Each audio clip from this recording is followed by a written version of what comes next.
Hello दोस्तों, जय हिंद। उम्मीद आप सब मस्त होंगे और अपनी पढ़ाई में व्यस्त होंगे। आज आप सभी को मैथ का प्रैक्टिस नंबर 25 कराया जाएगा और जो भी ये प्रीवियस ईयर क्वेश्चन है, ये सभी वही क्वेश्चन है जो आपकी परीक्षाओं में हाल फिलहाल में पूछे गए हैं, ठीक है ना। चाहे वो रेलवे में हुआ, चाहे वो एसएससी की परीक्षा में हुआ, तो ये इंपॉर्टेंट क्वेश्चन तो है ही, क्योंकि आपको पता है कि प्रीवियस ईयर जो क्वेश्चन होते हैं वो इंपॉर्टेंट क्वेश्चन होते हैं और उसी जैसे क्वेश्चन आते भी आपकी परीक्षाओं में। बस क्या होता है, कुछ भाषा बदल दिया जाता है। तो आइए हम लोग शुरू करते हैं 25 वाला जो प्रैक्टिस सेट है उसका पहला क्वेश्चन, ठीक है ना। तो देखिए पहला क्वेश्चन क्या करा कि वह सबसे छोटी से छोटी संख्या क्या होगी जो 6, 7, 8, 9 और 12 से विभाजित करने पर प्रत्येक बार शेषफल 2 बचे। तो जब भी ऐसा कंडीशन कहता है ना, तो सबसे पहले आप क्या करिए, इनका आप ज्ञात कर लीजिए लॉस, किनका, जिनसे कह रहा है, यानी किसका, 6 का, 7 का, 8 का, 9 का और 12 का आप ज्ञात कर लीजिए लॉस। तो देखिए ये कि 2 से सबसे पहले इसको काटते हैं, आपको पता है, तो इसको काट दीजिए। तो 2 3 6, ये नहीं कटेगा, 2 चौको 8, ये भी नहीं कटेगा, 2 छक्के 12। अभी भी एक बार और 2 से कट जाएगा ना, बिल्कुल कट जाएगा। जो नहीं कटेगा उसको वैसे ही उतार देते हैं। तो 2 दूना 4, ये भी नहीं कटेगा, 2 3 6। अभी भी एक बार 2 से कट जाएगा ना, बिल्कुल कट जाएगा। अब किससे काटेंगे, सभी अभाज्य संख्याओं से काटते हैं, आपको पता है। तो अब 3 से काटते हैं, तो कितना हो जाएगा, 3 एक 9 3, ये नहीं कटेगा, 3 3 9, ये भी एक बार और 3 से कट जाएगा, ठीक है ना। हाँ, ये हो गया 3 से। अब इसके बाद से किससे कटेगा, देखिए 7 यहाँ पर अभाज्य संख्या, तो यहाँ पर क्या हो जाएगा, ये सब कट गया है, यानी नीचे आ गया 1। यानी यही जो संख्याएं हैं इन्हीं का अगर गुणा कर दिया जाए तो वही हमको मिल जाएगा क्या, लस। तो आइए गुणा कर लेते हैं, यानी क्या हो जाएगा, 2 गुणे 2 गुणे 2 गुणे कितना, 3 गुणे 7, ये हो जाएगा आपका। कोई दिक्कत बिल्कुल भी नहीं है। अब गुणा कर लेते, तो 7 त्रिका 21, 21 तिहाई कितना हो जाएगा आपका 63। अब 63 दूना 126 और 126 दूना 252 और 252 दूना 504। हाँ यही है ना, 504। अब देखिए इसका मतलब है कि जो ये 504 है, ये 6, 7, 8, 9 और 12 सभी से कट जाएंगी, ये सभी से कट जाएगी। लेकिन आपके प्रश्न में क्या कह रहा है कि शेषफल हमेशा 2 बचना चाहिए। तो कोई दिक्कत नहीं, इसी में शेषफल 2 ऐड कर दीजिए, शेषफल बच जाएगा। इसका मतलब कितना हो जाएगा, 506। ये आपका आंसर हो जाएगा 506, ऑप्शन नंबर चौथा, ठीक है ना। तो ये हो गया। इसका मतलब ऐसे प्रश्न में आपको समझ में आ रहा क्या करना है, क्या याद करना है, लसा और कर दिया कि जो शेषफल सभी में आ रहा है उसी को बाद में क्या कर देना, आपको ऐड कर देना, यह करना है, कोई दिक्कत नहीं है। अगला जरा सवाल देखिए क्या कर रहा है, 13,680 को 3 भागों में बांटना है। 13,680 को 3 भागों में बांटना है। कह रहा है कि पहला भाग और तीसरे भाग का 3/5। इसका मतलब है, मान लेते हैं कि पहला भाग x, दूसरा y और तीसरा z है। तो कह रहा पहला और तीसरा भाग यानी z कितना, 3/5 है। पहले ये कह रहा ना कि पहला भाग तीसरे भाग का 3/5 है, अर्थात वो यही दिया है, यानी पहला भाग बटे तीसरा भाग बराबर 3/5 दिया। समीकरण नंबर आप 1 कर सकते हैं, ठीक ना। इसका अनुपात भी मिल गया 3:5। अगली बात क्या कर रहा है, दूसरे और तीसरा, इसका मतलब y और z का कितना है भैया, यह 4 और 7 के अनुपात में। अब एक बात हम आपको बता दें कि इसमें जब भी कभी भी अगर ऐसा कंडीशन है तो आप हमेशा खोजिए कि कौन इनमें कॉमन है। तो कौन कॉमन है, तो पता चला कि जेड कॉमन है, तो जेड को क्या कर लेंगे, इनको बराबर कर लेंगे। तो यहाँ पर 5 है, यहाँ पर क्या है 7 है, तो इसमें क्या कर देंगे 7 का नीचे ऊपर गुणा और इसमें क्या कर देंगे 5 का नीचे ऊपर गुणा। तो ये देखिए कितना आ जाएगा, तो ये आ जाएगा x बटा जेड बराबर 7 त्रिक 21/35 और y बटा जेड बराबर आपका आ जाएगा 5 चौको 20/35। इसलिए x अनुपात y अनुपात z का वैल्यू कितना आ गया, देखिए x की वैल्यू सीधा आ जाएगी 21, अब y की वैल्यू कितनी है 20 और z ही तो बराबर हुआ ना, और इसी के वजह से ये संबंध आया है। तो कितना इसका 35 है, बस ये आपको अनुपात मिल गया। अब इसी रुपये को बांटना है, बांट दीजिए। किसका ऐसा पूछ रहा, पहला भाग पूछ रहा, अर्थात 21 पूछ रहा है। तो पहला भाग निकाल लीजिए। तो पहला भाग निकालने के लिए क्या करेंगे, 21 अब बटा इन सभी को जोड़ लेते हैं, यानी 21 + 20 + 45 गुणे कितना, जो कुल रुपये होते हैं 13,680 रुपया। कोई दिक्कत नहीं। तो अब इसको जोड़ लीजिए, कितना हो जाएगा, ये 41 और 40 86, ये ना, यानी 21/86 गुणे यही होगा, हाँ अरे सॉरी ये 35 है ना, 35 है ना, हाँ, तो ये 76 हो जाएगा। और 13,680, 19 से काटिए, 19 को 76 और 19 सत्ते 133 और 3 यानी 19 दूना 38, ये ना। 4 फिर कितनी बार में कट जाएगा, 4 एक नम 4 अट्ठे 32, 18 180। अब इसी का गुणा कर लीजिए तो कितना हो जाएगा, ये 0 बाहर रहेगा, 18 का नम 18 को 8 एक आया, 18 दूना 36 और 1 37, 3780, पहला भाग 3580 है गया। कोई दिक्कत नहीं है। तो आपको ये ध्यान दीजिएगा, जो का बोला ना कि पहला भाग तीसरे भाग का 3/5 अर्थात उन्हीं दोनों का अनुपात दे रखा था, बाकी तो दिया ही था। और आपने क्या किया, इन दोनों में देखा कि जेड क्या है, दोनों में कॉमन है, तो जेड को आप बराबर कर लिए कि इसका गुणा इससे, मतलब इसका जो 7 है इसमें गुणा कर दीजिए, इसका 5 इसमें गुणा कर दीजिए, ठीक ना, आगे अनुपात आपका। चलिए अब अगले सवाल को देखते हैं।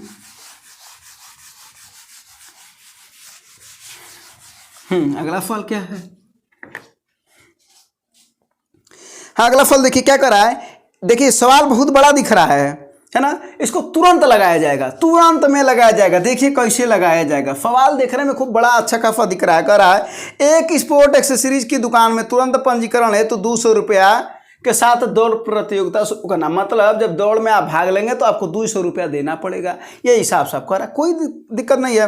कह रहा 300 प्रविष्टियों की उम्मीद कर रहे थे, मतलब हम सोच रहे थे कि 300 लोग आएंगे, लेकिन हुआ कुछ क्या, प्रतियोगिता के दिन 200 लोग आए। हमने सोचा था 300 लोगों को आने के लिए, आए कितना लोग, 200 लोग। इससे क्या मतलब हुआ कि कितने लोग नहीं आए, तो आपको पता चला कि 100 लोग नहीं आए, तो 100 लोग नहीं आए। तो क्या बोल रहा है, ये 100 लोग वो लोग हैं जो नहीं आए, ये नहीं आए वाले हैं, ठीक है ना। तो कह रहा है तो उनकी 300 प्रविष्टियों की शुरुआती अपेक्षाओं की तुलना में प्रवेश में उन्हें कितना कम पैसा मिला। 100 लोगों के बराबर कम पैसा मिला। अगर ये लोग आए होते तो रुपया मिला होता ना, तो एक रुपया दे रहे थे 200 रुपया, तो 100 लोग कितना दे देंगे, 20,000 रुपया, अर्थात आपको 20,000 रुपया नहीं मिला। नहीं समझे, बात सीधा सीधा था।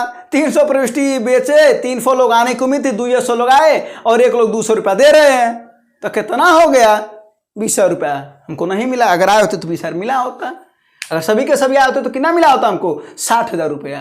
नहीं आए कितना, 40,000 का हमको मिला, 200 आए थे, 100 नहीं आए, 20,000 नहीं मिला, बस।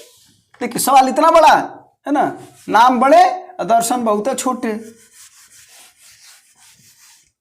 तो ऐसे सवाल होता भी आज के समय में आप देखते होंगे ना कि सवाल का जानते हैं क्या, जैसे ये कभी ना समझिएगा कि 1997 वाला प्रश्न नहीं आएगा, 2005 वाला प्रश्न नहीं आएगा, 2011 वाला प्रश्न नहीं आएगा, बिल्कुल आएगा, उसी जैसा आएगा। आएगा कहाँ से सवाल, ठीक ना, उसी पैटर्न को बस क्या किया जाएगा ना, चेंज कर दिया जाएगा, कुछ ना कुछ भाषा चेंज कर दी जाएगी, बस यही होता है, ठीक है।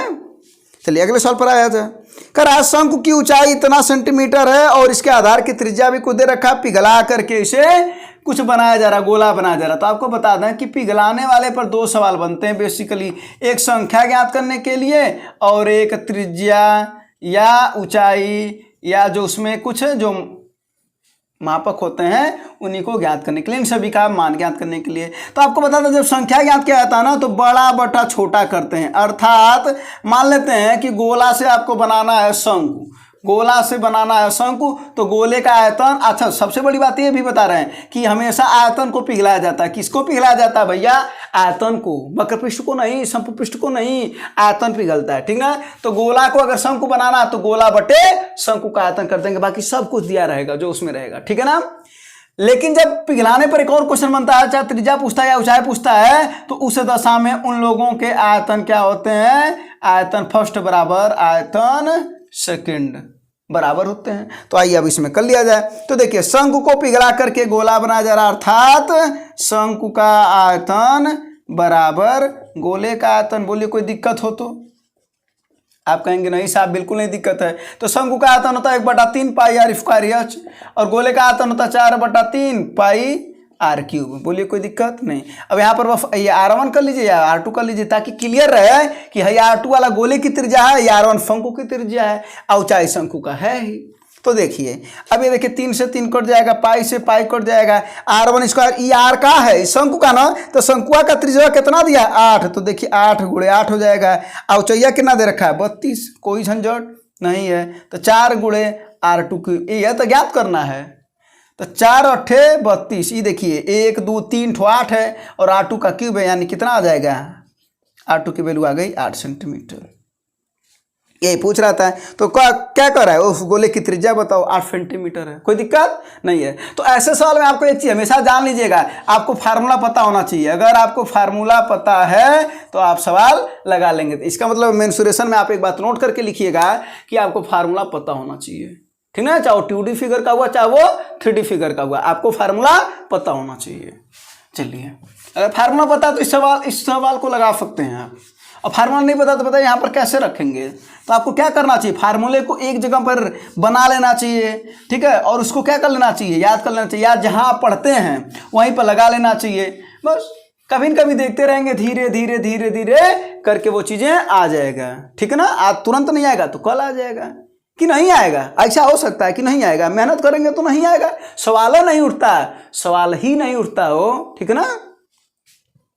चलिए अगला फल देखिए, यो सवाल देखिए कैसा है, क्या कह रहा है, 19 छात्रों के समूह ने परीक्षा दी, अच्छी बात हो, 19 लोग थे परीक्षा दिए, एक और छात्र बाद में परीक्षा देकर के शामिल हो गया, माने एक ठो और आ गया, 20 ठो हो गए, अब 19 थे एक और आ गया, 20 हो गए। उसके अंकों को शामिल करने से समूह के औसत अंकों में 1.5 नंबर की वृद्धि हुई। जब उसके आने से, किसके आने से, उसके आने से जो एक वाला आया है लफ्टवा में, उसके आने से 1.5 अंकों की वृद्धि हो गई। उसे शामिल किए बिना औसत अंकों से छात्र ने कितने अधिक अंक प्राप्त किए, यही कराना। तो देखिए पहले थे 19, अब हो गया 1, यानी कुल देकर के हो गए 20, और टोटल वृद्धियाँ थी 1.5, इसी का गुणा कर दीजिए, कितना हो जाएगा, ये 20 25 100 के 0 दफा है, 20 का 20 10 30, एक अंक पर 0, अर्थात आपका आ गया 30। तो उसका अंकवा कितना था जो नया का आया है, 30 अंक था, ठीक ना। तो वही करा, कितना अंक अधिक प्राप्त किया, 30 अंक अधिक प्राप्त किया, ठीक ना, औसत अंक से। अब अगर ये 30 आपका आंसर मिल गया, जल्दी में लगाने हैं तो बस आपको क्या इजी सवाल था, लेकिन बेसिक भी अभी हम आपको बता देते हैं। 19 लोग थे, एक लोग और 20 लोग हो गए, उनकी वृद्धि हुई 1.5 का वृद्धि कर दिए, 30 आपका आंसर आ गया। लेकिन अगर आप चाहते हैं बेसिक में तो वो भी समझ लीजिए, देखिए क्या करा, 19 लोगों ने परीक्षा दी तो उनका औसत मान लीजिए कुछ रहा होगा, मान लेते हैं 1 2, ऐसे इन लोगों को समझ लीजिए ये वो लोग हैं, ठीक ना, या 19 लोग हैं, इनका औसत था 1x और बटे 19 कर लेते हैं तो 19x हो जाएगा, इनका योग हो जाएगा, ठीक है, 19 अरे बटा 19 करेंगे ना, क्योंकि आपको पता है कि औसत बराबर क्या होता है, योग बटा संख्या, है ना। तो क्या हो जाएगा, अगर योग निकाल लेंगे तो औसत गुणे संख्या, तो औसत कितना है, ये इनका योग, तो योग बराबर हो जाएगा औसत गुणे संख्या। अब यही, अब देखिए एक और आ गया है, यानी 1 से लेकर के अब कितने लोग आ गए हैं, 20 हो गए हैं, तो कितना हो गया है, अब औसत क्या रहा, 1.5 अंक की वृद्धि हो गई, अर्थात पहले था x, अब कितना हो गया, इसमें वृद्धि हो गई 1.5 की, और टोटल कितने लोग हैं, 20, अब 20 लोग हो गए ना। बस अब इनके में से इनको को घटा देंगे ना, तो देखिए 19 तक तो कट जाएंगे, 20वां वाला बचेगा, यानी 20वां वाला बचेगा, 20वां, और इसमें से इसको घटाना तो कितना हो जाएगा, ये 20x आप प्लस इसका गुणा कर दिए तो 30 और माइनस 19x, तो कितना आ जाएगा, ये x प्लस 30। तो x क्या था, मूल औसत, और वही पूछ रहा मूल औसत से कितना अधिक प्राप्त किया, तो मूल से कितना अधिक प्राप्त किया, 30 प्राप्त किया, वही जो आपको मिला था, इसका आंसर 30, ठीक है। चलिए, तो आपको शॉर्ट ट्रिक भी सीखना है, क्योंकि आपको पता है कि परीक्षा में ना अब यहाँ पर अगर सीख करके जाएंगे, बेसिक भी सीखिए, शॉर्ट ट्रिक भी सीखिए, और शॉर्ट ट्रिक अपने भी बनाया करिए, ठीक है ना। वो ट्रिक आखिर बनता कहाँ से, ये चीज़ें यहीं से तो आई है ना। चलिए अगला फल देखिए, बहुत ही अच्छा सवाल है, करणी में दे रखा है 72 प्लस करणी में 72 ऐसे, प्लस करणी में 72 प्लस डाटा डाटा ऐसे यहाँ तक। कभी भी अगर ऐसा था ना तो इसका 2 गुणनखंड करिए जिनका अंतर 1 आए, कितना आए 1, तो आप कहेंगे साहब 8 और 9 कर लीजिए तब, क्यों, क्योंकि 8 और 9 का अंतर 1 भी आएगा और 8 9 72 हो भी जाएगा, यानी गुणा करने पर ये ई आ जाना चाहिए और अंतर होना चाहिए 1, तो जब प्लस उत्तर रहेगा तो उत्तर आपका बड़ा वाला होगा, अर्थात 9, और माइनस रहेगा अगर इसके बीच में तो उत्तर आपको होगा छोटा वाला, यानी 8। क्लियर है, क्लियर है, ये हो गया सवाल भी आप बना सकते हैं, यानी दो संख्याओं का अंतर यानी 8 9, यानी एक और सवाल बना सकते हैं 30 पर। तो 30 माइनस करणी में 30 माइनस करणी में 30 अगर इस पर बना दें तो कितना क्या हो जाएगा? तो आप कहेंगे इसका हम गुणनखंड कर लेंगे, 5 और 6 अंतर तो एक है ही, अब 5 6 के 30 हो भी जा रहा है, माइनस है तो उत्तर छोटा वाला होगा। थोड़ा सा बेसिक आपको समझा दें, वरना कहेंगे कि आया कैसे।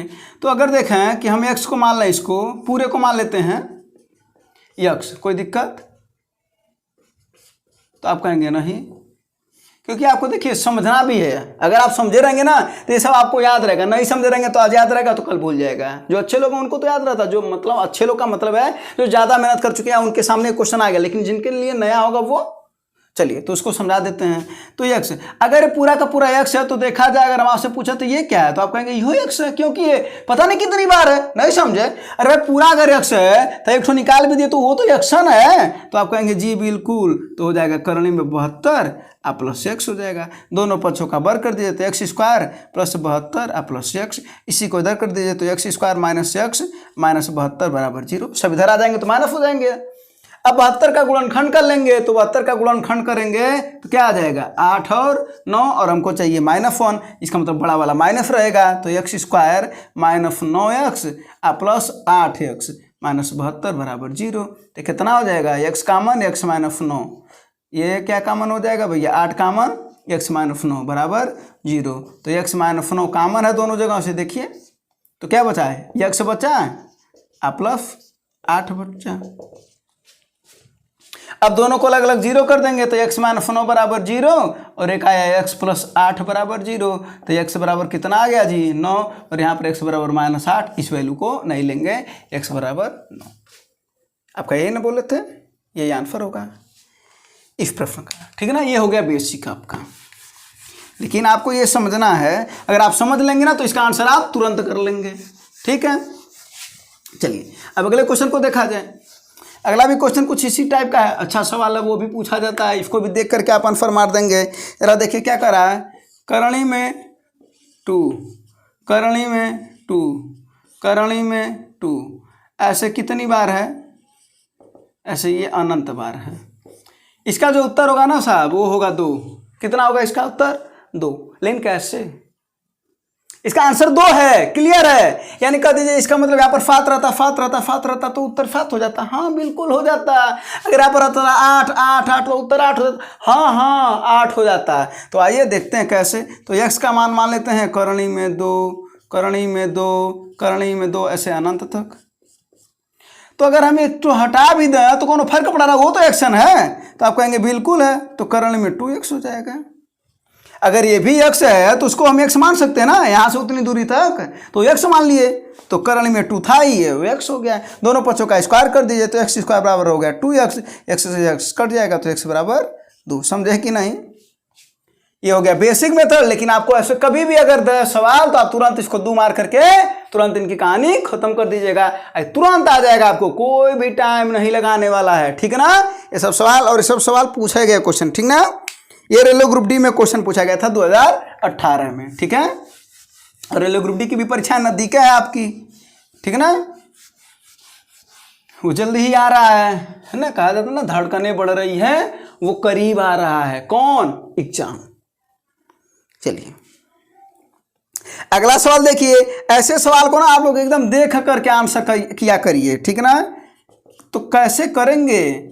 आखिर देख करके आंसर करेंगे तो करेंगे कैसे, ठीक ना। लगाएं तो लगाएं कैसे? बिना आपके। तो आइए हम बताते हैं कि बिना आपके, बिना हमारे लगाएंगे कैसे। देखिए अगर कभी भी अगर ऐसा सवाल दे तो आप हमेशा जो नीचे है ना ये देखिए, यानी b माइनस सी, इन लोगों को जोड़ दीजिए, c minus a minus b, इनको जोड़िए। तो देखिए b से b कट जाएगा, प्लस है माइनस है, कट गया, c से c कट जाएगा और a से a कट जाएगा, आपका आ गया 0। अगर इन लोगों को जोड़ने पर, उनके नीचे को जोड़ने पर अगर 0 आ गया तो भाई साहब आपको हम बता दे रहे हैं इसका भी वैल्यू 0 होगा। इसका मतलब इसका आंसर आपको मिल गया 0। क्या मिल गया? 0। और आप बन गए हीरो। ठीक है। तो देखिए कभी भी अगर P बटा B माइनस सी बराबर Q बटा F माइनस और अगर नीचे वालों को जोड़ने पर अगर 0 आ गया तो इसका वैल्यू कितना होगा, 0 होगा, तीनों का योग। आप कहेंगे नहीं थोड़ा सा हमको समझाई दीजिए, तो हम आपको समझा देते हैं। तो इसको हम मान लेते हैं यहीं पर K, कोई दिक्कत है? कोई नियतांक मान लेते हैं K। आप कहेंगे कोई दिक्कत नहीं है, मान लीजिए जब मान रहे हैं तो हो जाएगा। देखिए P बटा B माइनस सी बराबर हो जाएगा K, होगा कि नहीं होगा? तो P बराबर क्या हो जाएगा, K का इधर गुणा कर देंगे ना तो KB माइनस KC।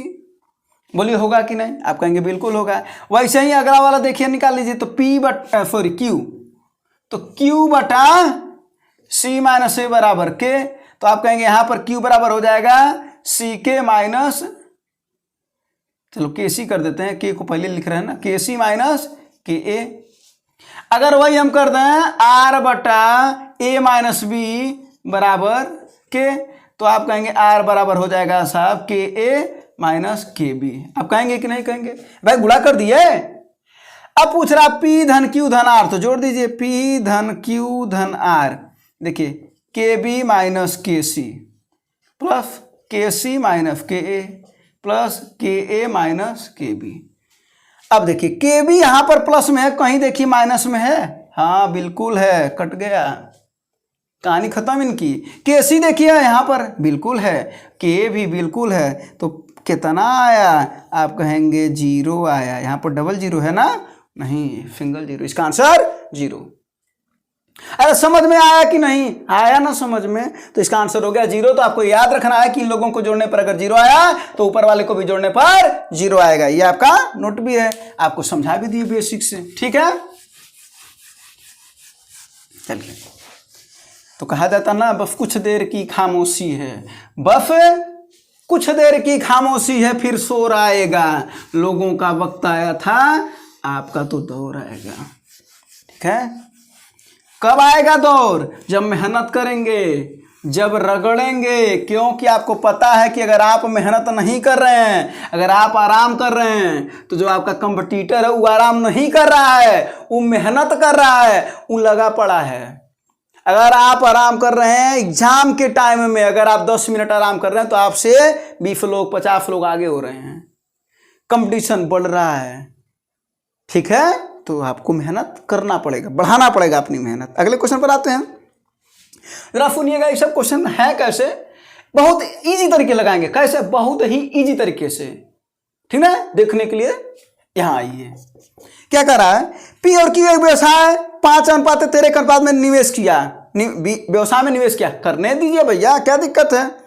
Q ने 6 महीने बाद अपनी पूंजी निकाल ली। Q 6 महीने बाद अपना पूंजी निकाल लिया का मतलब क्या हुआ? 6 महीने लगाया होगा, यह ना होगा? अगर 6 महीने बाद निकाल लिया तो 6 महीने तक तो लगाया होगा। बात यह ना, आप हमारे घर पर कह दे रहे हैं कि 3 दिन काम करके छोड़ दिए, तो इसका मतलब 3 दिन बाद छोड़ दिए तो 3 दिन तक तो कमाओ किए होंगे, तो इसे 6 महीना तक तो लगाया होगा। तो मान लेते हैं कि जो P है इनका 5:13 है ना, 5 और 13, तो P को मान लेते हैं x दिन के लिए लगाया हो। इनका तो क्लियर है 6 महीने के लिए लगाए हैं, नहीं क्लियर है? P को मान लेते हैं कि x दिन के लिए लगाए हो, यानी x महीने के लिए लगाए हो, और 13 जो है यानी Q ये 6 महीने के लिए लगाया है। और यही कर लाभ का अनुपात कितना हो रहा है? 25/26। तो कर आप P की राशि कितने समय तक उपयोग की गई थी, माने कितने दिन तक लगाया था, यह तो काम है। तो 13 दूना 26 और 2 तिहाई 6, 5 पच्चे 25, तो x बराबर 3 × 5 अर्थात 15 महीना। बोले नहीं है, एकदम आराम से आप लगा लेंगे। तो बस, तो P को लगवा दीजिए जितने दिन तक उसको लगाना है। Q का क्लियर था कि वो 6 महीने तक लगाया है, अब बाकी लाभ का अनुपात दे ही रखा था 25/26। बस यही आपको पूछ रहा था। कोई दिक्कत? बिल्कुल नहीं है, कोई दिक्कत वाली बात भी नहीं है ना। अब अगले क्वेश्चन को देखा जाए। हाँ, अगला क्वेश्चन देखिए, कर दो वर्गों के क्षेत्रफलों का अंतर 32 सेंटीमीटर है। तो 2 वर्ग है, तो सबसे पहले आपको बता दें कि वर्ग का क्षेत्रफल क्या होता है। तो वर्ग का क्षेत्रफल होता है भुजा का स्क्वायर। क्या होता है? भुजा का स्क्वायर। अब वर्ग को हम आपको दिखाते हैं, लीजिए। चारों भुजाएं वर्ग की क्या होती है भैया, बराबर होती है। चारों भुजाएं वर्ग की बराबर होती हैं। अगर परिमाप की बात करता है तो परिमाप बराबर होता है 4 गुणे भुजा। कह दीजिए ये सब क्या बता रहे हैं, पहले सवाल बताइए। तो चलिए इसको हम बहुत आसान से लगवा रहे हैं, बहुत ही आसान से लगवा रहे हैं। यहाँ पर 2 वर्ग है ना, तो सबसे पहले ऑप्शन देखिए, ताकि उधर ऑप्शन देखिए क्या कह रहा है। कह ही रहा है साफ साफ, पहला 6 सेंटीमीटर और 2। तो अगर हम इसका कहें क्षेत्रफल निकाल रहे हैं तो इसका क्षेत्रफल हो जाएगा 36, काहे कि भुजा का वर्ग होता है। बोलिए होता है कि नहीं। अब 2 का हो जाएगा क्षेत्रफल कितना, 4। इन दोनों का अंतर कितना आ जाएगा, आप कहेंगे 32 आ जाएगा, 32 वर्ग सेंटीमीटर। पहली बात प्रूफ हुई कि नहीं। इसका मतलब 2 वर्गों के क्षेत्रफलों का अंतर 32 सेंटीमीटर है। आ तो गया, यानी 6 और 2 पर इनका 36 हो रहा था और 4 और अंतर 32 हो रहा था। पहली बात प्रूफ हो गई। दूसरी बात प्रूफ कर लिया जाए। दूसरी बात क्या कह रहा है, दूसरी बात यही कह रहा है, इसकी पहली बात प्रूफ हो गई, ये पहला बात था, है ना। दूसरा बात कह रहा है दोनों भुजाओं का अंतर 4 हो, तो ये हमारा 6 और 2 का अंतर हुआ कितना होता है, 4 सेंटीमीटर। अतः 6 और 4 सही है। बोलिए सही है कि नहीं। तो ऑप्शन पे लगा सकते हैं आप, ठीक है ना। अब देखिए अगर 12 और 8 लेते तो 12 का वर्ग 44, 8 का वर्ग 64, कहाँ अंतर आता, 34 नहीं आता। 4 का लेते, 4 का लेते, लीजिए कट जाता भैया, 0 आ जाता, बराबर बराबर हो जाते, क्षेत्रफल का अंतर नहीं आता, 0 आता। 4 और 2, 4 का 16, 2 का 4, 12 ना आता। तो पहले का वाला सही है। ये हो गया आपका ऑप्शन से कैसे लगाएं, क्योंकि आपको माहिर खिलाड़ी बनना पड़ेगा, समझना पड़ेगा हर एक बात को। कभी ऑप्शन से लगाना, कभी ट्रिक से लगाना। कुछ चीजें बेस से ही लग पाती हैं, नहीं ट्रिक काम करता है। वैसे भी सवाल आते हैं, लेकिन वैसे सवालों की संख्या कम होती है, कैलकुलेटिव सवाल आते हैं। आप देखिए ना एनटीपीसी का पेपर देखिए, प्री देखिए एनटीपीसी का, चाहे मेंस देखिए, दोनों यानी फीबीटी 1 फीबीटी 2, एसएससी सीएचएसएल का देखिए, एमटीएफ का देखिए, सीजे का देखिए। लोग क्या कर रहे हैं, 5 से 6 सवाल, 7 सवाल मुश्किल से कठिन लेवल में आते हैं। कठिन मतलब मॉडरेट टू हाई, बाकी सब इजी टू मॉडरेट होते हैं, जान लीजिएगा। तो आपको वो ध्यान देना है, इस सवाल को लगाना कैसे है, वो जल्द से जल्द। तो क्या बता दें, बेसिक भी बता दें। चलिए बेसिक को जान लीजिए, क्या दिक्कत है। मान लेते हैं कि जो वर्ग की भुजाएं हैं वो x और y है, चाहे a और b है। चलिए a और b मान लेते हैं, वर्ग की भुजाएं हैं। तो क्या कर रहा है, पहले वर्ग का क्षेत्रफल निकाल लेते हैं, यानी पहले वर्ग का क्षेत्रफल, पहला वाला, पहला क्षेत्रफल क्या हो जाएगा, आप कहेंगे a स्क्वायर। दूसरा वाला क्या हो जाएगा, दूसरा क्षेत्रफल हो जाएगा b स्क्वायर, क्योंकि बोले ना भुजा का स्क्वायर। तो भुजा मान लेते हैं a और b है, तो ये हो गया। अब क्या दे रखा, कर रहा है दोनों का अंतर 32 है, इसका मतलब a square minus b square बराबर 32। सही है ना, कोनो दिक्कत नहीं है। अगला कर रहा है और उनकी भुजाओं का अंतर 4 है, यानी a माइनस b बराबर 4। तो कर रहा भुजाएं ज्ञात कर लिए। तो चलिए देखिए, इसको अगर हम यहाँ पर फिर से लिख दें तो इसको लिख सकते हैं a प्लस बी और एक कोष्टक में a माइनस बी। काहे कि फार्मूला होता है वर्गांतर का, यानी a square minus b square बराबर होता है a प्लस बी, एक कोष्टक में, दूसरे कोष्टक में a माइनस बी, तो बराबर 32। तो ये बताइए a माइनस बी का वैल्यू कितना है, 4 है। तो इसकी जगह यहाँ पर 4 रख दें, रख दें, तो रख देते हैं। तो a प्लस बी की वैल्यू आ गया कितना, 32/4 अर्थात 8 आ गया। अब यहाँ सॉल्व कर लेते हैं। तो a प्लस बी की वैल्यू कितनी आ गई, 8, और a माइनस बी की वैल्यू कितनी है, 4, इकाई है ना 4, तो बटा, अरे सॉरी, अब इसका वैल्यू ज्ञात कर लीजिए। तो b अगर जोड़ देंगे तो b से b कट जाएगा, तो a और a 2a और 8 4 12, a की वैल्यू 6। अच्छा को यहाँ पर रख दीजिए, तो क्या हो जाएगा 6 प्लस b बराबर 8, ये उधर चला जाएगा, तो b की वैल्यू 2।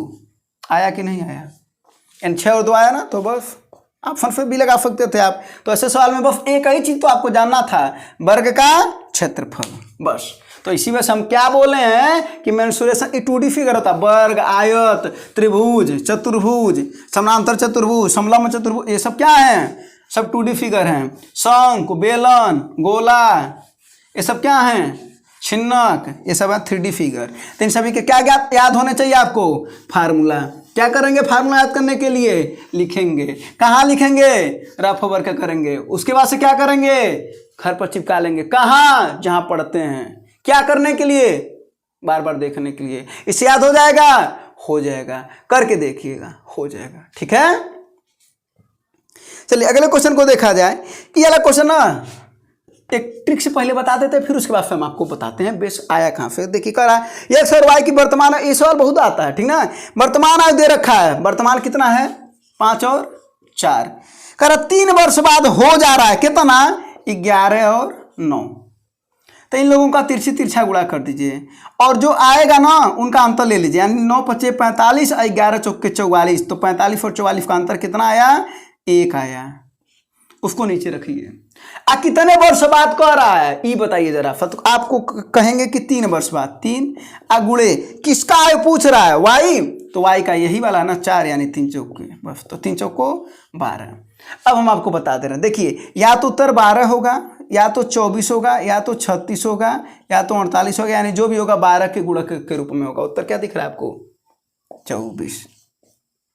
कह दीजिए ये कहाँ है, ये 12 के गुणक के ही रूप में आएगा। ये है 60 ट्रिक। अगर 12 होता है यहाँ पर अगर ऑप्शन में तो ये अनुपात कुछ कम होता है तो 12 हो जाता है, तो ये उसी के गुणक के ही रूप में आएगा। नहीं मान रहे हैं तो आइए दिखा देते हैं। यहाँ पर देखिए क्या करा है, पहले 5 और 4 अनुपात है, तो इसका मतलब ये हो जाएगा 5x हाई हो जाएगा 4x। तो ये देखिए 5x में कितना 3 साल बाद, 3 साल बाद कितना अनुपात हो जा रहा है 11 और 9 का। कोई दिक्कत नहीं, सॉल्व कर लीजिए। तो 9 × 5 = 45 x और 9 × 3 = 27 और ये क्या हो जाएगा 11 × 4 = 44 x प्लस 11 × 3 = 33। ये इधर चला आएगा तो 44 x 45 x फिर घट जाएगा तो 1 x बचेगा। अब 27 उधर जाएगा तो माइनस हो जाएगा, यानी x बराबर कितना आ जाएगा जी 6 आ जाएगा। 33 में फिर 27 जा 6 आ जाएगा, तो x बराबर अगर 6 तो ये बराबर यानी 4 × 6 अर्थात 24। तो वही तो बोले ना ये उसी के गुणक के रूप में आएगा, ठीक ना। और जो इन लोगों का तिरछी तिरछा जो गुणा करेंगे वो अंतर वो नीचे, और ये 3 साल बाद, जितने साल बाद कहेगा उतना गुणे जिसकी पूछ रहा है। अगर इसका पूछता है तो गुणे 5 कर देते हैं, ठीक ना, और उसी के गुणक के रूप में वो आता है, ठीक है। कभी भी आपका लगाएगा आपका सही आएगा, ठीक है। चलिए हाँ अब अगला सवाल पर देखते हैं। अगला फल क्या है, करा एक चुनाव में एक उम्मीदवार 75% वैध मतों से विजयी हुआ है। माने कोई विजयी उम्मीदवार की बात हो रही, 75% वैध मतों से विजयी हुआ, यानी 75% वोट वो पा गया है। कुल है 5,60,000 मतों में से 15% मत अवैध भी थे, तो विजयी उम्मीदवार को मिले वैध वोटों की संख्या ज्ञात करिए। कोई दिक्कत ही नहीं है, 5,60,000 यही ना हुआ है। इसमें से वो कितना पाया है 75%, तो कोई दिक्कत नहीं 75% इसको दिला दीजिए। और कह रहा है 15% इसमें अवैध थे, तो 15 अगर अवैध रहेंगे तो 85 तो वैध रहेंगे ना। 15 अवैध रहेगा तो 85 तो बचेगा ना, बस यही काम कर लेना है। तो कह रहा है उम्मीदवार को मिले वोट, यह तो है वोट उसका, लीजिए दिला दीजिए इसको। 2 0 से 2 0 और ये 2 0 से ये 2 0 कट गया, ठीक ना। अब इन लोगों का गुणा करना है, तो थोड़ा सा कठिन हो गया ना, इधर से काट दें। चलिए ये तो 56, 75 और 85 का गुणा करने के लिए थोड़ा सा इसको अलग तरीके से सॉल्व करते हैं, थोड़ा जल्दी, क्योंकि आपको देखिए वहाँ पर कैलकुलेशन भी जल्दी करना है ना, वहाँ पर भी कुछ ऐसा ही होता है। चलिए इसको थोड़ा सा छोटा कर लेते हैं, कैसे छोटा होगा वो बता देते हैं। देखिए 25 × 75, 25 चौको 100, ठीक है। और उसके बाद से ये कितने बार में कट जाएगा 17, 5 और ये 20, ठीक है ना। अब देखिए ये कितने बार, ये 0 से 0 कट जाएगा, अब 4 दूना 8 और 8 फटते 56, 7,000। अब देखिए आसान हो गया, 17 × 51 गुणे 7,000, आसान हो गया ना। अब 3 0 तो पहला ही रहेगा, 7 का नाम 7 और 7 बचे 35, 3,57,000 ऑप्शन नंबर डी। अगर वहीं पर ये सब काट दिए होते तो थोड़ा गुणा करना भारी पड़ जाता है ना, और यहाँ पर काट दिए तो देखिए जल्दी में आ गया, तो 3,57,000। चलिए अब अगले क्वेश्चन की बात कर लेते हैं।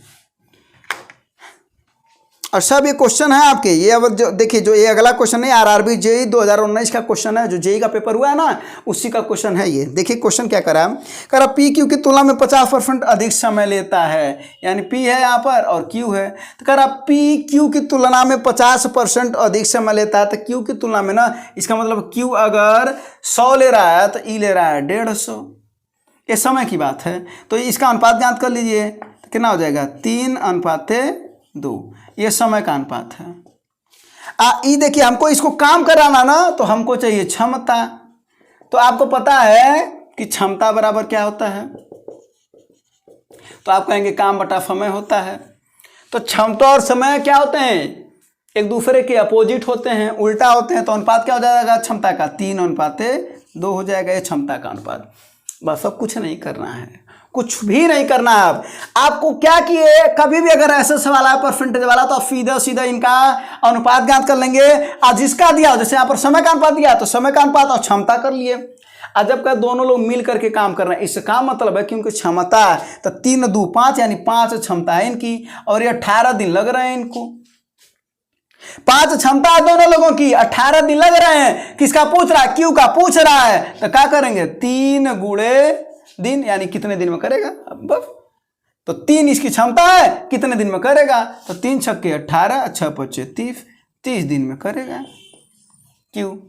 अगर पूछा होता पी कितने दिन में करेगा, तो कितना हो जाता, 5 गुणे 18 बराबर, तब इसका हो जाता 2 गुणे डी, 2 9 18, 9 पच्चे 45 दिन में करता है ये। कौन, पी, और ये क्यू का है। बस, तो ऐसे सवाल में आपको समझ में कैसे लगाना है, बस ये हो गया। तो इसका आंसर आपको मिल गया कितना, 30 दिन। ठीक है, तो आप नोट करिएगा कि क्षमता और समय क्या होते हैं, एक दूसरे के उल्टा होते हैं। ठीक है,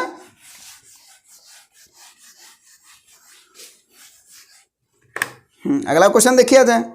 देखिए क्या कर रहा है, एक नाविक धारा के विपरीत 24 किलोमीटर और धारा की दिशा में 36 किलोमीटर की दूरी तय करता है और हर बार 6 घंटे का समय लेता है। तो धारा की चाल ज्ञात करना है। देखिए, धारा की चाल ज्ञात करने के लिए आप डायरेक्ट भी समझ सकते हैं। कैसे, देखिए एक बार विपरीत वाला ज्ञात कर लीजिए। तो विपरीत वाला अगर हम बात करें यहाँ पर, चलिए यहाँ पर अभी ज्ञात करें, तो विपरीत वाला अगर बात करें, तो विपरीत वाला चाल बराबर क्या होता है, दूरी बटा समय। दूरी कितना है 24, और समय कितना है 6, अर्थात आ गया आपका 4। अगर हम बात करें यहीं पर समान, तो समान चाल बराबर क्या होता है, दूरी बटा समय। दूरी कितना है 36, समय कितना है 6, ये भी लग रहा है, ये कितना हो गया 6। तो आपको कभी भी धारा की चाल अगर ज्ञात करनी हो, विपरीत चाल और समान चाल अगर पता रहे आपको, और धारा की चाल ज्ञात करनी, तो दोनों का ले लीजिए अंतर, तो आप कहेंगे 2 आ गया। चलिए लिख देते हैं एक बार, 6 और 4 का अंतर ले लीजिए, इन लोगों को आधा कर दीजिए बस। तो 6 में 4 जा 2, और 2 बटा 2, अर्थात कितना आ गया आपका धारा की चाल, 1 किलोमीटर प्रति घंटा। ठीक है, अगर नाव की चाल ज्ञात करना रहता तब दोनों को जोड़ देते हैं, यानी नाव की चाल में ज्ञात करने के लिए दोनों को काल कर लीजिए, जोड़ दीजिए, यानी 4 + 6, और तब कर दीजिए इनको आधा, कितना हो जाएगा 10 बटा 2, अर्थात 5 किलोमीटर प्रति घंटा। ये नाव की चाल हो जाता है। कोई दिक्कत बिल्कुल भी नहीं है। तो कभी भी अगर ऐसा है तो आपको क्या करना है, चाल बराबर आपको पता है दूरी बटा समय होता है, चाल बराबर दूरी बटा समय। तो यहाँ पर क्या दे रखा है, बस चाल की जगह पर यहाँ पर विपरीत चाल कर रहा, तो विपरीत चाल बराबर दूरी बटा समय, समान चाल बराबर दूरी बटा समय। और आपको धारा की चाल ज्ञात करने के लिए क्या करते हैं, समान माइनस विपरीत बटा 2। तो देखिए समान माइनस विपरीत बटा 2। और नाव की चाल ज्ञात करने के लिए क्या करते हैं, इन दोनों को जोड़ देते हैं, यानी समान प्लस विपरीत बटा 2 कर देते हैं। ये नोट करके लिख लीजिएगा, ठीक है ना। नाव और धारा की चाल ऐसे ज्ञात कर सकते हैं। तो आपका आंसर आ गया 1 किलोमीटर प्रति घंटा। इसका आंसर आप तुरंत देख करके लगा सकते थे, नहीं लगा सकते थे। जरा देखिए ना, सवाल क्या था, बस दोनों की चाल दे रखा था, ठीक ना। अरे सॉरी, दूरी और समय दे रखा था, चाल ज्ञात कर लिए, धारा की ज्ञात दिमाग में रखिए, धारा का ज्ञात करना है तो क्या कर लेंगे, दोनों को घटा करके बटे 2, नाव का दोनों को जोड़ करके बटे 2, आपका आंसर आ जाता है। अगला सवाल देखिए, कर रहा है ए एक काम 15 दिन में कर सकता है, अब बी उसे 25 दिन में कर सकता है। अच्छी बात है, ए 15 दिन लगा रहा है, अब बी इसे 25 दिन लगा रहा है। इनका ज्ञात कर लेते हैं एलसीएम, और जो एलसीएम आता है ये उनका किया गया कुल काम होता है, काम की संख्या होती है। क्षमता निकाल लीजिए, तो क्षमता बराबर क्या होता है, अभी हम आपको बताए हैं कि क्षमता बराबर होता है काम बटा समय। तो काम है अब बटा फम है, तो 75 बटा 15 बराबर कितना 5, 75 बटा 25 बराबर कितना 3, यानी ए की क्षमता 5 और बी की क्षमता 3। कोई दिक्कत बिल्कुल भी नहीं। अब देखते हैं क्या पूछ रहा है। कह रहा है ए और बी ने एक साथ काम करना शुरू कर दिया, लेकिन कार्य पूरा होने से 7 दिन पहले बी ने छोड़ दिया। 7 दिन पहले बी ने छोड़ दिया, अर्थात एक दिन में 3 काम कर रहा था, एक दिन में 3 काम, तो 7 दिन में 21 काम। अगर बी छोड़ा ना होता, ध्यान से समझिएगा, तो 21 कमा किया होता कि नहीं। मान लेते आपके घर पर बी आया होता है और एक दिन में 3 ईंट है, मान लीजिए ईंट है, तो एक दिन में 3 ईंट ही कहीं रख रहा है। 7 दिन पहले कमा छोड़ दिया तो आपका 21 ईंटवा वो नहीं रखा है, तो 21 ईंटवा का भरवा इसी पर ना पड़ेगा ना। तो इसका मतलब है कि 21 ईंटवा इसी पर भरवा पड़ेगा, यानी कितना हो जाएगा 75 + 21। आप बटा दोनों कमा कर रहे हैं ना, दोनों लोग मिलकर के कर रहे हैं ना। क्यों? क्योंकि 7 दिन पहले छोड़ा, लेकिन तब तक तो सब लोग 7 कमा कर रहे थे। तो बटा कितना हो जाएगा 5 3 8, यानी एक कितना हो जाएगा ये 96/8, यानी 8 हो रही है। 12 दिन लगेंगे दोनों को काम करते हुए। लेकिन अब एक बात बताइएगा, सुनिए, ये 12 दिन कुल अगर क्वेश्चन पूछेगा ना कि कुल काम करने में लगा समय, तो 12 दिन। लेकिन क्वेश्चन को धीरे से, यही हम आपको धीरे से बता रहे हैं कि सवाल में जानते क्या करता है, वो अंतिम में सवाल बदल देता है। आप प्रैक्टिस किए रहेंगे क्या, 12 वाले पर मार देंगे तुरंत। खैर 12 ऑप्शन दे रखा है, नहीं दे रखा है तो बच जाएंगे। लेकिन ऑप्शन वहां पर दिया रहेगा 12 ऑप्शन। नया सवाल बना देगा। ये सवाल है, ये रेलवे ग्रुप डी का सवाल है। देखिए रेलवे ग्रुप डी 2018 में कैसा सवाल आ रहा है। तो वो सवाल चेंज कर दिया। यहाँ पर कर क्या दिया, अगर उन लोगों को कहा कि कितना दिन में काम खत्म हो जाएगा, तो 12 दिन में। लेकिन पूछ क्या रहा है कि दोनों ने साथ मिलकर के कितना दिन किया, तो इस 7 दिन पहले वहां छोड़ दिया, तो इस 7वां छोड़ दिया ना, तो इस 7 दिन में घटा देंगे तो कितना हो जाएगा 5, यानी 5 दिन तक दोनों साथ काम कर रहे थे। उसके बदमाश से एक को अकेला काम करना पड़ा। बी तो 7 दिन पहले वहां छोड़ दिया, बी बीच में 7 छोड़ दिया, ठीक ना। तो बस आपको भी साथ चलते रहना है, छोड़ना नहीं है। चलिए, तो ये हो गया, इसका आंसर हो गया आपका 5 दिन। बस, कोई दिक्कत बिल्कुल भी नहीं है। अच्छा, कब इसका मतलब आप एक चीज हमेशा समझिएगा, इसको थोड़ा बेसिक भी बता देते हैं। कभी भी काम अगर कहना कि इतने दिन पहले अगर काम छोड़ रहा है, तो उसको हमेशा क्या करिएगा, उसकी क्षमता ज्ञात करके कुल काम में जोड़ दीजिएगा। तो आपने क्या किया, 75 + 21 कर दिया, 96 आ गया, और दोनों का क्षमताओं का जोड़ देंगे, यानी 5 3 8, वही आपका आ गया 12। 12 दिन में कुल काम खत्म हुआ, और पूछ रहा है कि दोनों ने साथ कितना किया, तो 7 दिन पहले छोड़ दिया, तो 12 में 7 घटा दिए, 5 दिन तक 7 काम किए। अगर इसी को अगर बेसिक से लगाना होता तो मान लेते हैं कि ए 100 दिन तक कर रहा है, तो बी जाहिर सी बात तो कर रहा है कि हम पहले ही छोड़ दे रहे हैं, तो 7 दिन पहले ही छोड़ दे रहा है, यही ना, 7 दिन पहले छोड़ दे रहा है। तो क्या कर लेंगे, x बटा इसका क्षमता कितनी, यानी 15 प्लस x बटा कितना इसका 25 दिन में काम करा, तो क्षमता 1/25। कुल कमा कितना होगा 1, सॉरी ये 7 होगा ना, x - 7/25। अब इसी को सॉल्व कर लीजिए। कैसे सॉल्व कर लेंगे, 75 एलसीएम हो जाएगा, 15 से 5 बार में कटेगा, ये ना 5x, आप 3 बार में कटेगा, यानी 3x - 21 बराबर 1। 75 उधर गुणा कर देगा, तो 5 3 8x - 21 बराबर 75, ये उधर चला जाएगा, तो 8x बराबर 21 और 75 96। तो कितना बार में कट जाएगा, x बराबर 12 × 96। 12 दिन तक कुल पूरा काम खत्म हुआ, पूरा काम चला है। लेकिन 7 दिन पहले छोड़ दिया, तो क्या कर देंगे, 5 दिन तक काम चला होगा, यानी दोनों लोग साथ में 5 दिन काम किए होंगे। ठीक है, चलिए इसका आंसर ये आ गया।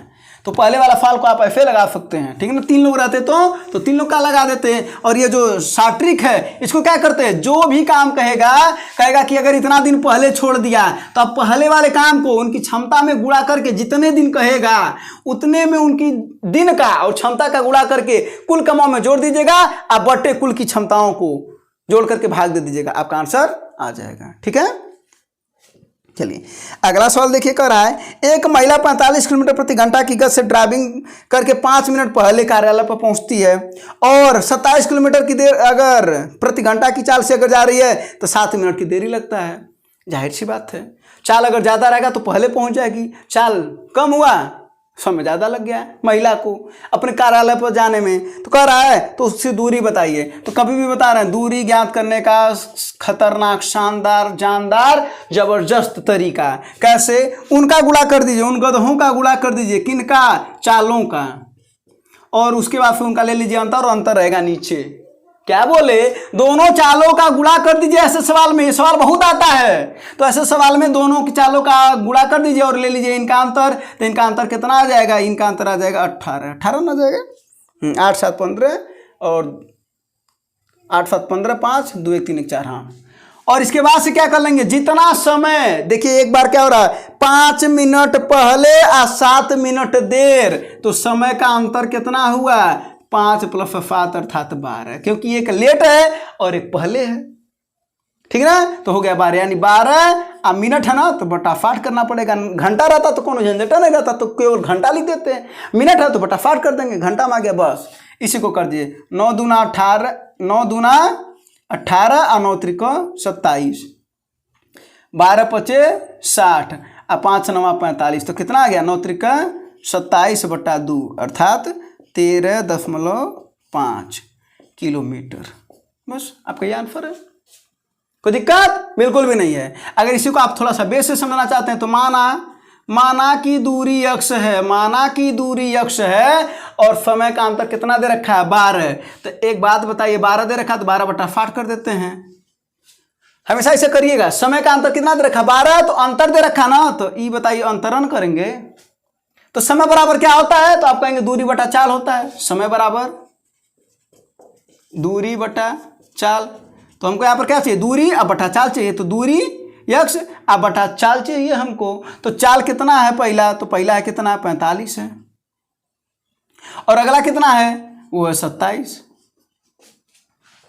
है ना, एक 45 और एक 27 है बस। अब इसी का एलसीएम ले लीजिए तो कितना हो जाएगा 45 और 27, 45 और 27 है ना, हाँ बस। अब इसी को सॉल्व कर लेते हैं, तब 45 गुणे 27 कर लेते हैं, ये 27x और ये 45x कितना हो जाएगा -18, ठीक ना।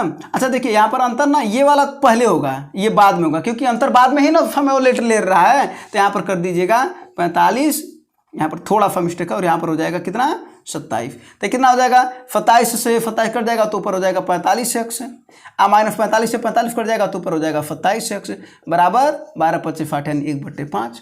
अब उधर ये देखिए 45 में से 27 जाए 18x बराबर कितना हो जाएगा 45 गुणे 27/5, 5 9 45 और 9 दूना 18, तो x बराबर 27/2, 27/2 अर्थात 13.5 आ गया। आप इस तरीके से बेसिक मेथड भी समझ सकते हैं, क्यों, क्योंकि समय का अंतर दिया तो समय बराबर होता है दूरी बटा चाल, तो दूरी बटा चाल दूरी बटा चाल इनका अंतर, कोई दिक्कत नहीं है। फैक्ट्रिक आपको पता है, दोनों का गुणा कर देंगे और उनके बीच उनके नीचे अंतर लिख देंगे, गुणे जो समैया रहेगा वो मिनट में है तो बटे फाट कर देंगे, घंटे में रहता तो कोई दिक्कत नहीं, घंटे में कर देते बस, ठीक है ना।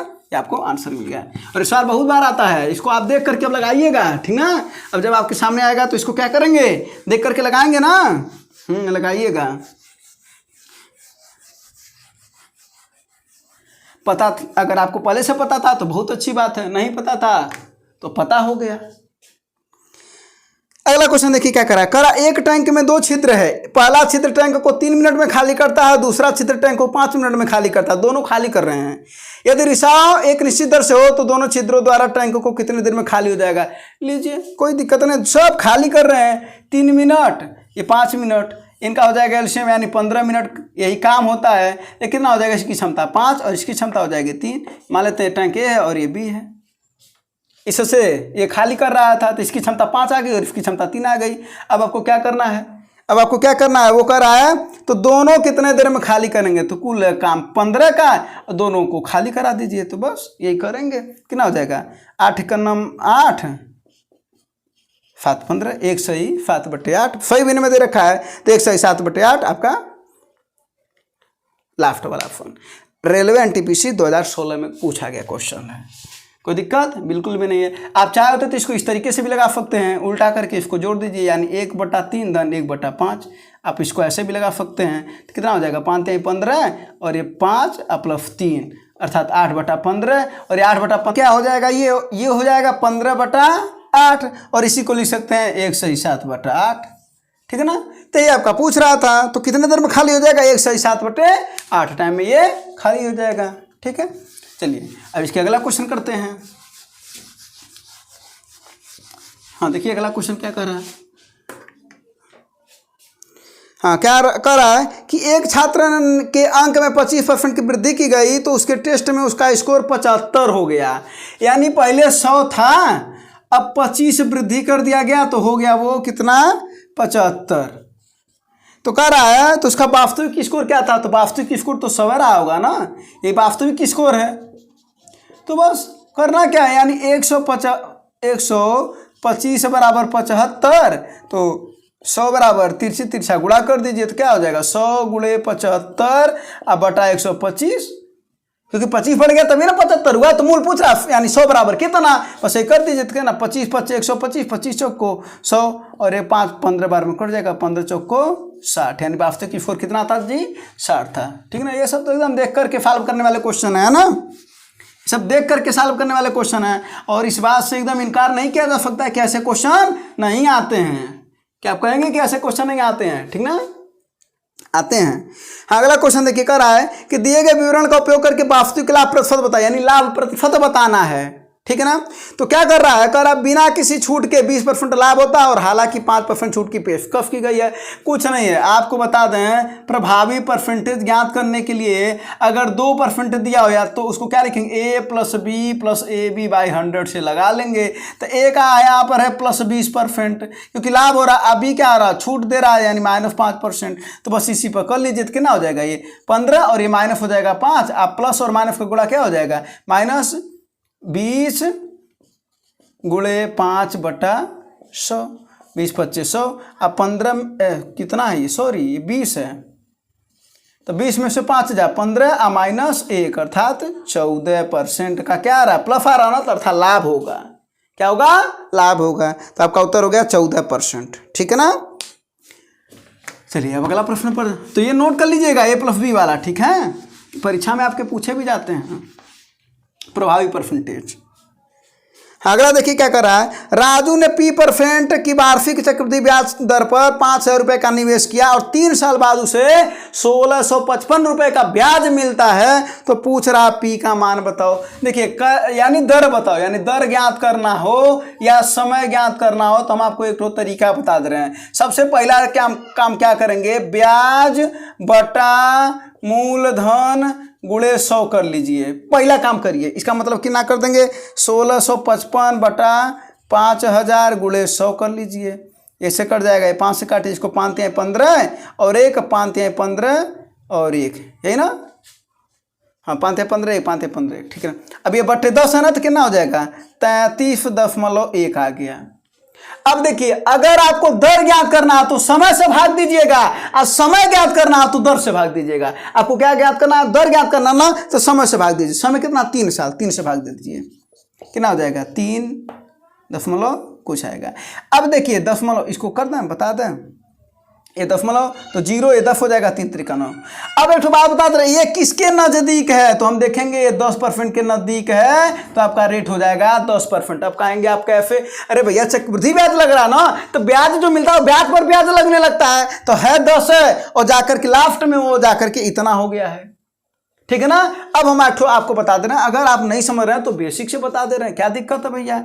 आपको फार्मूला पता है, a बराबर होता है P 1 + r/100 होता है ना। यहाँ पर देखिए मूलधन दिया है 5,000, आप ब्याज दिया है 1,655, तो मिश्र धनवा कितना हो जाएगा, यानी 5,000 आप प्लस 1,655 अर्थात कितना हो जाएगा, ये हो जाएगा 6,655। तो मिश्र धन आपको मिल गया 6,655 बराबर 5,000 और 1 + r/100 n का मान 3 बस, तो बस कुछ नहीं दिक्कत है। अब ये देखिए 5 से कट जाएगा, ये 1,000 और ये 5 का नम, हाँ कितना, 5 का नम 5 5 तिहाई 15 और 1 बचा, 5 तिहाई 15 5 का नम 5। अभी इसको बटे कर देते हैं, यानी 1,331 बटा 1,000 बराबर 1 + r/100 ये देखिए 1,331 किसका क्यूब है, तो पता चलेगा 11 का क्यूब और ये 10 का क्यूब, यानी 11 बटा 10 का होल क्यूब बराबर 1 + r/100 का होल क्यूब। घात घात बराबर है तो आधार भी क्या होंगे, बराबर होंगे, तो क्या हो जाएगा 11 बटा 10 बराबर 1 + r/100। ये 1 इधर आ जाएगा, तो यहाँ पर कर लीजिए, तो 1 इधर कर देंगे तो क्या हो जाएगा 11 बटा 10 - 1 बराबर r/100।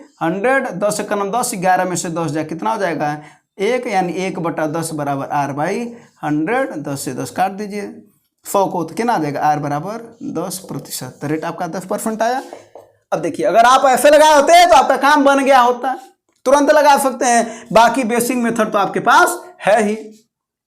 तो आपको क्या करना था, फिर से आपको याद दिला दे रहे हैं। ऐसे सवाल कभी भी लगाइएगा, कोई भी लगाइएगा, आपका लग जाएगा वो किसके बगल में आ रहा है वही आपका आंसर हो जाएगा। तो क्या कहे थे, पहला ब्याज बटा मूलधन, और कैसे ब्याज तो ज्ञात हो जाएगा, अगर मूलधन दिया है अब मूलधन दिया है तो घटा देंगे तो ब्याज नहीं ज्ञात हो जाएगा, यार ब्याज तो ज्ञात हो जाएगा। तो दिया तो अच्छी बात है, यहाँ पर तो दिया था, तो ब्याज बटे मूलधन गुणे 100 कर लेना पहला काम। और दूसरा काम जो आएगा, अगर दर ज्ञात करना तो समय से भाग दीजिएगा, और समय ज्ञात करना तो दर से भाग दीजिएगा, जो आएगा वही आपका आंसर आ जाएगा। ठीक है ना, चलिए ये हो गया। अब अगले सवाल पर चलते हैं।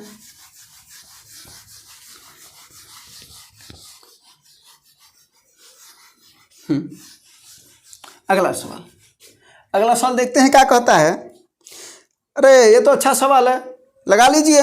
त्रिभुज के तीनों अंतःकोण त्रिभुज के 3 कोण दे रखा है, 5:6:7 के अनुपात में दे रखा है। तो पहला हो जाएगा 5x, दूसरा हो जाएगा 6x, और तीसरा हो जाएगा 7x। और आपको पता है कि त्रिभुज के तीनों अंतःकोणों का जो योग होता है वो कितना होता है, तो आप कहेंगे 180 होता है। तो इसका मतलब इन तीनों का योग 180 होना चाहिए। चलिए तो आप कहेंगे हाँ होना चाहिए, तो ठीक है, तो कर लेते हैं। यानी 5x + 6x + 7x बराबर 180 के। तो 5 6 11, 11 7 18, 18x बराबर 180। तो x बराबर कितना, 10 डिग्री। अब x बराबर 10 डिग्री आया तो पूछ रहा कैसा त्रिभुज है। तो जरा देखिए, पहलका वाला कितना आ गया, पहलका वाला 5x है तो ये हो गया 50 डिग्री, दूसर का 6x है तो ये हो गया 60 डिग्री, तीसर का 7x है तो ये हो गया 70 डिग्री। इसका मतलब सब के सब क्या है, 90 डिग्री से छोटे हैं, अर्थात न्यून कोण त्रिभुज बनेगा। कौन सा त्रिभुज, न्यून कोण त्रिभुज, ऑप्शन नंबर दूसरा। ठीक है ना, ये न्यून कोण त्रिभुज बनेगा। तो ये नोट करके लिखिएगा कि कभी भी 90 से अगर कम हो तो न्यून कोण त्रिभुज, अगर एक का कोण 90 डिग्री हो और बाकी 90 से कम, तब कौन सा, समकोण त्रिभुज। और नोट करके लिखिएगा अगर तीनों कोण बराबर हो तब समबाहु त्रिभुज, अर्थात उसके कोणों का उसके कोणों का मान एक कोण का मान कितना होता है, 60 डिग्री। क्यों, क्योंकि तीनों कोण बराबर, तो 180, तो 180/3 अर्थात 60 डिग्री। ठीक ना, ये तीनों बात समझ लीजिएगा। चलिए तो इसका आंसर आ गया आपका न्यून कोण त्रिभुज है आपका। हाँ, अब अगला क्वेश्चन देखा जाए। ठीक है, वो कहा जाता ना कि मंजिल मिल ही जाएगी भटके हुए ही सही, मंजिल मिल ही जाएगी भटके हुए ही सही, गुमराह तो वो हैं जो घर से निकले ही नहीं। आप तो निकल करके मेहनत कर रहे हैं अपने लिए, अपने घर वालों के लिए, अपने माँ बाप का सपना पूरा करने के लिए, और निश्चित ही वो सपना पूरा होगा। आप बस इसी तरीके से मेहनत करते रहिए। ठीक है, चलिए अगला देखिए क्या करा। एक दुकान सप्ताहांत में, माने सप्ताह के अंत में 60% की छूट पर कपड़े बेचती है। एक दुकानदार है, 60% की छूट पर कपड़े बेच रही है, इसका मतलब 40% ले रही है। क्लियर, चलिए अच्छी बात है। कह रहा है रविवार को छूट दिए गए मूल्य पर 10% अतिरिक्त छूट मिलती है। इसका मतलब ये देखिए, एक तो पहली बात तो सप्ताह के अंत में 60% का छूट दे ही रही है, ऊपर फिर रविवार को 10% का और छूट दे रही है। होता है ना कभी कभी मार्केट में ऐसा लगता है, तो बाकी तो छूट दे ही रही है और रविवार को भी 10% और छूट दे दी। कौन, दुकानदार। अब क्या हो रहा है, तो आप रविवार को एक कमीज 36 रुपये में खरीदे थे, आप माने एक जो ग्राहक है, तो अगर ग्राहकवा खरीदा तो दुकानदारवा बेचा ना होगा, यानी 36 हमारा क्रय मूल्य है तो दुकानदार का भी क्रय मूल्य है। क्लियर हुआ बात। तो इसका मतलब हम मान लेते हैं कि कमीज का मूल्य x है, कमीज का मूल्य x रुपया है। ये बात पहले समझ में आया। दुकानदार अगर बेचेगा तो हम खरीदेंगे तो हमारा क्रय मूल्य, लेकिन दुकानदार का विक्रय मूल्य। तो देख लीजिए, तो x का क्या करा, 60% छूट दे रहा तो 40% लेगा, और इसका 10% और छूट दे दिया तो 90% लेगा। आई लेगा कितना, 36 रुपया लेगा, हम इसको 36 रुपया देंगे, तो हमारा क्रय मूल्य और दुकानदारवा का विक्रय मूल्य। ये समझ में आया। बस अब लगा लीजिए, ये देखिए, ये 2 0 से 2 0 कटा, 9 चौको 36, 100 उधर चला गया, x बराबर 100 रुपया, यानी कमीज का मूल्य 100 रुपया था। अब देखिए क्वेश्चन क्या कर रहा है, तो आपको उसी महीने के मंगलवार को वह कमीज खरीदने के लिए कितने पैसे ज्यादा देने पड़ेंगे। 100 रुपया अब देना पड़ा, आपका कमीज का मूल्य 36 रुपया यहाँ तक रविवार तक दिए थे, तो अब क्या कर देंगे, इसी में से घटा दीजिए तो आपका आ जाएगा 64 रुपया आपको एक्स्ट्रा देने पड़ेंगे। कोई दिक्कत नहीं है। तो देखिए सवाल एकदम ऐसे ही सवाल था, लगा लीजिए, टुटपुजिया सवाल तुरंत एक लाइन में। इसका आंसर आ गया आपको 64, ठीक है ना, ऑप्शन नंबर डी। चलिए अब अगला सवाल को देखा जाए। देखिए सवाल देखने में बड़े लगते हैं, ठीक ना, छोटे सवाल खतरनाक होते हैं, बड़े सवाल तो कुछ ना कुछ उसमें ऐसा क्लू जरूर दिया रहता है जिससे कि आप लगा सकते हैं, ठीक है ना। अगला क्वेश्चन देखिए क्या कर रहा है। एक फल विक्रेता, ये भी वही वाला सवाल है, डायरेक्ट लगाइएगा, कर रहा 9 रुपए किलो की दर से आम बेचता है, पहले उसे क्या हो रहा, हानि, तो हानि को नीचे लिखिए, 10% हानि हो रहा था, 90 बचा।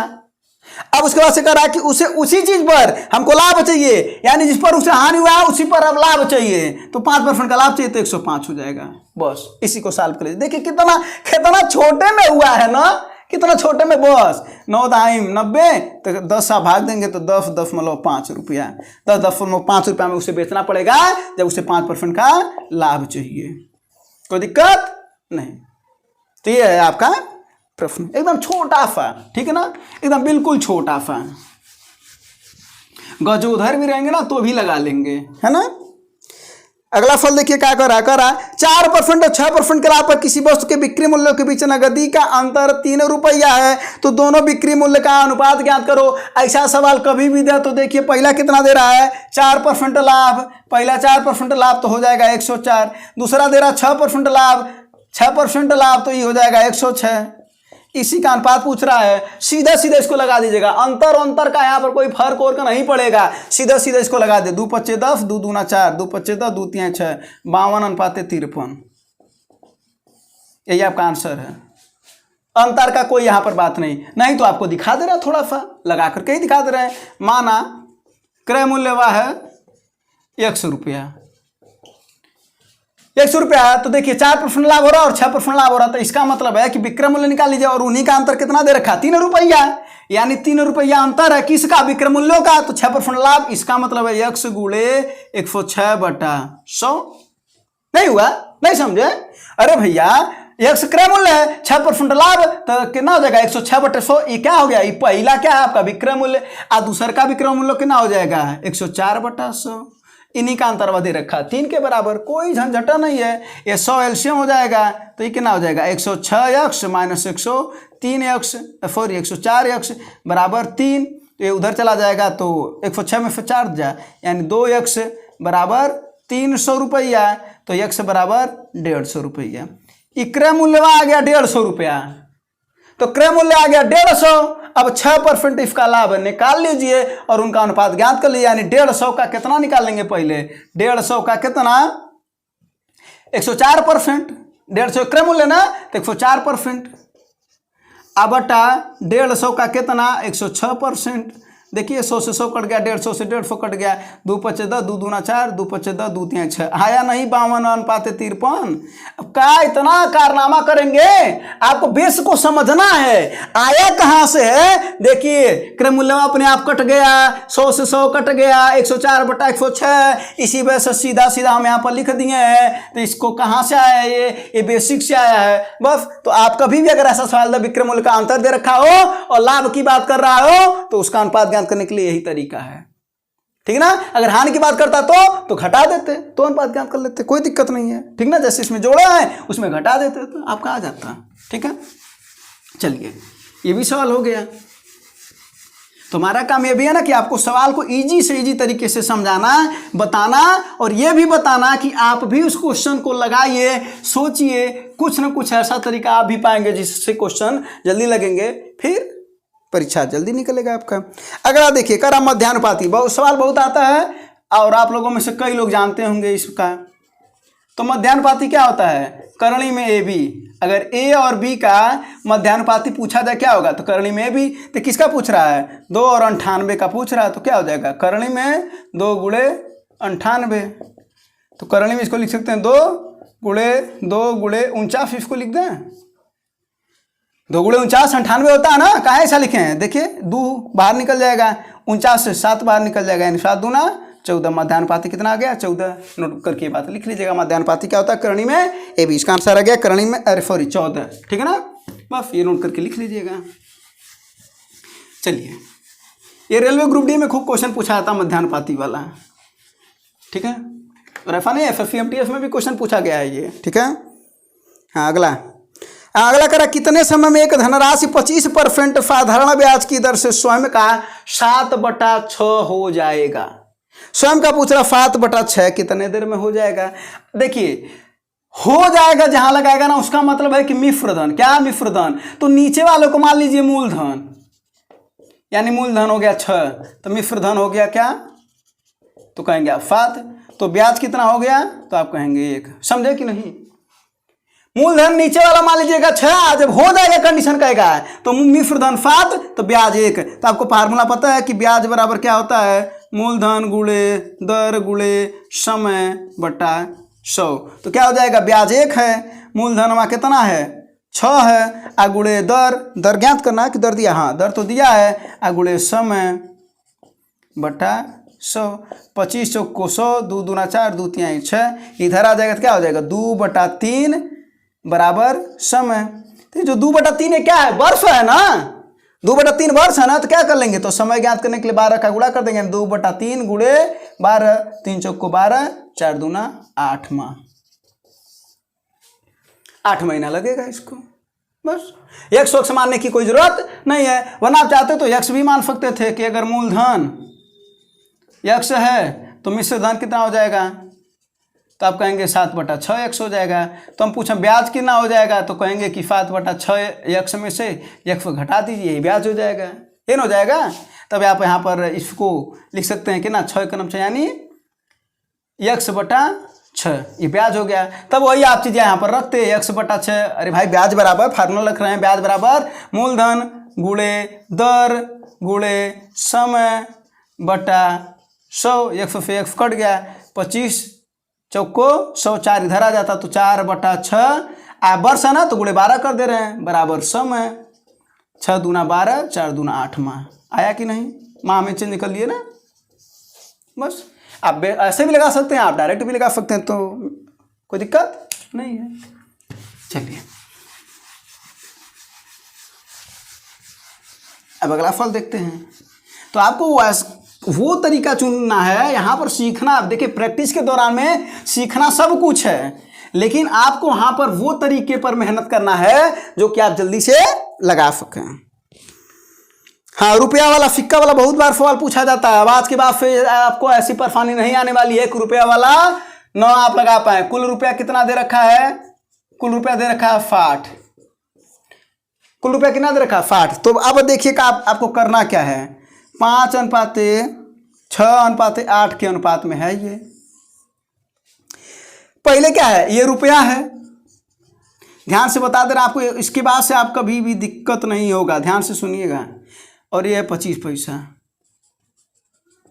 कभी भी अब दिक्कत नहीं होने वाली है आपको, बिल्कुल भी नहीं दिक्कत होने वाली है। देखिए आपको दिया गया है रुपया और ये है रुपया वाला अनुपात। तो एक बात बताया, ये हो जाएगा 5x, हाई हो जाएगा 6x और हाई हो जाएगा 8x। इसमें कोई झंझट है ही नहीं। देखिएगा ध्यान से समझिएगा। रुपया 1 रुपया में रुपये का सिक्का कितना होता है? तो कहेंगे 1 होता है। गजब क्वेश्चन पूछ रहे हैं। 1 रुपये में रुपये का सिक्का 1 होता है ना, तब बटे 1 कर दीजिए। अभी आप समझ जाएंगे कहाँ कहाँ हैं। अगला देखिए, ये बताइए 50 पैसे का सिक्का कितना होता है 1 रुपया में? रुपया में दिया ना तो रुपये में कन्वर्ट करिएगा, तो रुपया में कितना होता है? तो आप कहेंगे 50 पैसे के 2 सिक्के होते हैं 1 रुपये में, तो बटे 2 कर दीजिए। तो इसका मतलब आप कहेंगे तो 1 रुपये में 25 पैसे के 4 होते हैं, बटे 4 कर दो। हाँ बिल्कुल कर दीजिए बिना सोचे। और इन्हीं का योगवा कितना दे रखा है? 60 के बराबर। बस अब देखिए 2 तिहाई 6, 4 दूना 8, ये कितना हो जाएगा? 5x plus 3x plus 2x बराबर 60 रुपये के बराबर दे रखा। तो 5 3 8 2 10x बराबर 60, तो x बराबर 6।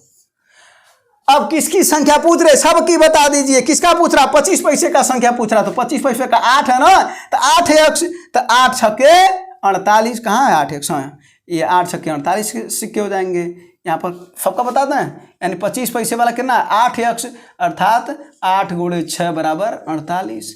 50 पैसे वाला कितना है? ये 50 पैसे वाला 6x, तो 6x यानी 6 गुणे 6 अर्थात 36। अगर ये कितना है? ये 5x 1 रुपया वाला, ये 5x यानी 5 गुणे 6 अर्थात 30। और इन सब का मूल्यवान जोड़ेंगे ना तो 60 रुपये के बराबर आ जाएगा। अब आज के बाद से कोई दिक्कत होगी आपको? सही बताइएगा, दिक्कत होगी? कुछ नहीं दिक्कत होनी। अनुपात दे रखा है, रुपया दे रखा है, तो उसके बाद हमको क्या करना है, 1 रुपये में रुपये का सिक्का होता है 1, और 50 पैसे का सिक्का होता है 2 तो बटे 2 करना है, 25 पैसे का सिक्का 4 तो बटे 4 करना है, 10 पैसे का रहता तो बटे 10 कर देते हैं, और एक और अनुपात दे देता तो बटे 10 कर देते हैं, कोई दिक्कत नहीं है। क्यों? क्योंकि 10 पैसे का 1 रुपये में 10 सिक्का होता है, 20 पैसा का होता तो 5 सिक्का हो जाता है। बस वही करना है, ठीक ना।